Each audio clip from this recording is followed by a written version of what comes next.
Bem-vindos ao nosso Falando Nisso de hoje nesse canal YouTube, respondendo à pergunta de Márcio Alexandre Cunha, 4817. Estou aguardando os comentários de Chris Dunker sobre o atual governo federal, assim como ele fez 2 vezes com o anterior. Então, eu vou responder essa pergunta e também em homenagem à minha querida Andressa, né? Com quem, enfim, trabalhou com a gente durante anos, me fez essa pergunta também, né? Afinal, não são 2 pesos, 2 medidas, porque Bolsonaro você criticou tanto, e agora o Lula você não critica. Não são 2 pesos, 2 medidas, né? A gente tem que aprender a distinguir um certo estado normalopático da política, que se divide entre conservadores, liberais, progressistas, nem tão progressistas, né? Que respeitam as instituições, que não derrogam, vamos dizer assim, políticas públicas, né? Como, por exemplo, a da vacinação, que não investem em discursos que eles são diretamente, né, associados com o aumento de feminicídio e suicídio, como a gente efetivamente tem agora, né? Ou seja, distinguir o que é o fascismo do que não é fascismo, gente. Distinguir o que é fascismo do que é política. Política envolve conservadores. Nós estamos aí às voltas com uma onda, né, que divide conservadores e fascistas. É muito comum que esses 2 grupos eles se associem. Que eles se associem em nome da moral e dos bons costumes, que eles se associem em nome da degradação e da decadência social, que eles se associem em nome de uma nova época, de um novo tempo, né? Mas que no fundo é uma nova época, um novo tempo feito à base da segregação, humilhação ou exclusão, né, pela morte direta daqueles que não concordam com a gente. Ou seja, todo o regime que baseia-se, regime discursivo que baseia-se nisso, a gente vai considerar fascismo. Por quê? Porque é um tipo de antipolítica. A política quer dizer, a gente elege, a gente vota, tem instituições representativas, pelo menos a política no âmbito da república, né, e das democracias parlamentares, e que envolve o quê? Uma disputa pela palavra, né, uma disputa entre os interesses. Agora, tem um grupo, né, que diz assim, olha, na verdade o que eu quero é suprimir tudo isso. Na verdade, o que eu quero é fazer de um outro jeito. Tipo assim, vamos invadir o palácio, né? E a gente quebra tudo, daí a gente institui uma nova era, né? A gente começa de novo. Então é basicamente esse o ponto, no meu entender, deste canal, de entrada, né?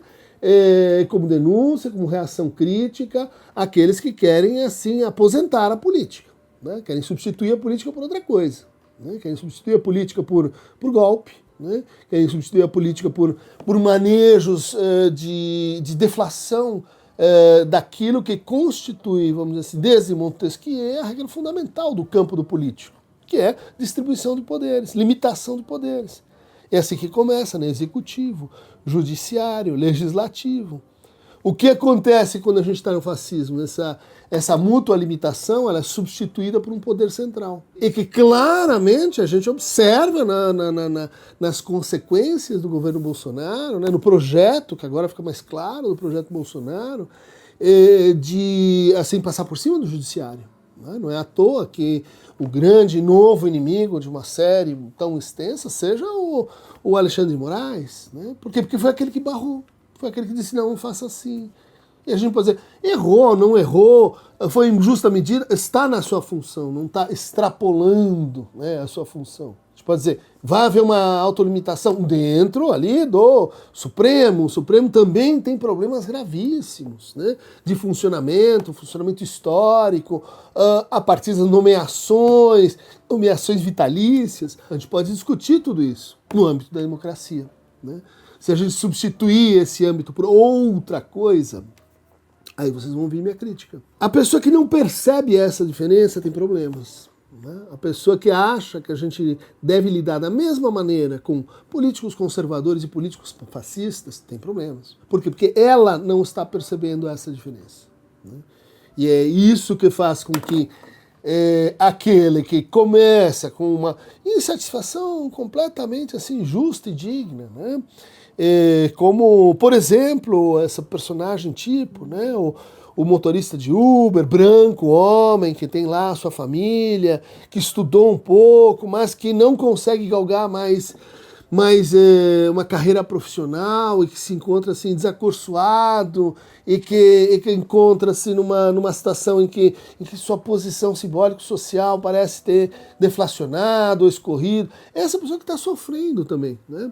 Mas ela está sofrendo, vamos dizer assim, inicialmente num registro que é o do conservadorismo. Puxa, bom era antigamente, quando eu tinha um plano de vida, que se a gente estuda, se a gente faz isso, bom, mais ou menos cresce ou tem a oportunidade de subir na vida, né? Pela educação. Essa pessoa se sente traída, né? Muito justo todos esses sentimentos. Muito justa a atitude, vamos dizer assim, conservadora, de sonhar com voltar a um tempo atrás. O que não é justo? Vamos então eleger aqueles que estão roubando os nossos empregos, os estrangeiros, os negros, as mulheres, aquelas minorias que estão, enfim, criando uma espécie de desordem, e, portanto, a gente tem que ou eliminar, ou então voltar, né, quer dizer, perda de direitos para esses grupos. Não, quer dizer, obviamente não. O exemplo é feito para a gente ter uma clara linha divisória entre conservadorismo e fascismo. O que acontece? O fascismo tem uma longa história nesse país. A gente foi o segundo, né, partido integralista com o maior número de adeptos no Hemisfério Sul. 1,5 milhão de brasileiros eram integralistas, né? A gente pega lá, vamos estudar história do Brasil, o que aconteceu com o integralismo. Fazia parte do processo de modernização do país, né? Tava lá, a gente estuda integralistas, né, nos livros escolares. A gente vai dizer, vamos tirá-los? Não sei, talvez seja melhor a gente recuperar essa história, né? Menotti Del Picchia, né, um grande modernista, estava lá ligado ao integralismo, né? Que fez parte do triunvirato, né, que sucedeu a Costa e Silva, que tornou o golpe militar mais duro, mais violento, né? O AI-5, o almirante Radmacher, foi formado no integralismo. Então, por que 2 pesos, 2 medidas? Porque não são 2 pesos, são 3 pesos, né? Conservadores e progressistas, onde esse canal se alinha, sim, com a posição dos progressistas, apoia, por exemplo, Boulos nessa próxima eleição, apoia o projeto de inclusão social, né? No fundo, os progressistas querem isso, querem que mais gente participe, que mais gente entre na democracia real e concreta, que mais gente opine, que mais gente tenha casa para morar, que saia da situação de rua, que mais gente tenha assistência em saúde, que mais gente tenha saúde mental, né? Ou seja, nós, vou falar aqui assim circunstanciadamente, queremos mais ampliação de direitos. Outros podem dizer assim, não, mas espera aí, vamos mais devagar nessa ampliação. Não acredito que os conservadores, eles estão imunes à ampliação de direitos. Eles só argumentam que, bom, talvez primeiro venha a economia, depois, primeiro, se a gente enriquecer todo mundo, daí a gente pode distribuir melhor o bolo, porque o bolo cresce. Não, vão existir retóricas perfeitamente razoáveis no campo do conservadorismo. Mas são 3 pesos, 2 medidas, né? Progressistas, conservadores e fascistas. E aí é muito difícil a gente distinguir, né, a gente perceber o fascista, porque às vezes ela vai e volta, né? E geralmente do conservador para o fascista. Mas existem casos que da esquerda vamos para o fascismo. Também existe. O pior tipo de esquerda é esse, né? Mas muito importante, então, que a gente fique atento naquelas figuras que não parecem fascistas, porque não usam bigode, porque não estão gritando em praça pública, que não estão fazendo comícios em Nuremberg. Naquela senhora, como a gente viu, né, na invasão do Palácio do Planalto, envolta numa bandeira, né, aderente ali a uma ideia nacionalista, né, e daí uma senhora que invade e quebra tudo. Em nome do quê? Vocês estão me devendo. Eu vou fazer justiça com as próprias mãos. Vocês vão ver, né? Quer dizer, uma senhora, uma anciã, uma idosa, não pode ser fascista? Pode. Né? O fascismo é um processo discursivo. Por isso a gente tentou desmontá-lo discursivamente. E veja, nunca foi uma operação exclusivamente para tirar Bolsonaro, né? Para retirar esse governo. Isso foi conjuntura estratégica. A questão é diminuir o fascismo no Brasil. Porque enquanto o fascismo estiver aí nas suas diferentes modalidades, a gente vai ter encarceramento em massa de jovens negros de periferia. Andressa, o que você teria a dizer para mim sobre isso? Né? Você que está aí na periferia, minha querida amiga, né? Você está favorável a esse morticínio? Eu acho que não. Eu te conheço, você trabalhou na escola, você tem um perfil lindo, agora está fazendo psicologia, enfrentando os primeiros impasses aí da clínica, você tem um gosto pelo saber, você tem uma simpatia pelo Paulo Freire, ou seja, você tem toda uma história, né, que te posiciona nesse lugar muito crítico para perceber onde está o fascismo. O fascismo está naquele cara que te demite porque ele descobre que você tem uma doença. O fascismo está naquele cara que te demite porque você é mulher. O fascismo está naquele cara que abusa. O fascismo está naquele cara que diz, olha, a violência é um método sim. O fascismo está naquele que silencia os outros. Aquele que na sala de aula impede o quê? A circulação da palavra, a presença do conflito, a inclusão de mais gente na conversa. Ou seja, a gente tem uma ideia intuitiva do que é democracia. A gente só não associa essa ideia com assim, processos muito longínquos, com razão, né? Por quê? Porque isso envolve racionalidade jurídica, isso envolve entender o que é o Estado, como é que funciona o governo, como são feitas as decisões, por que as decisões são tão morosas.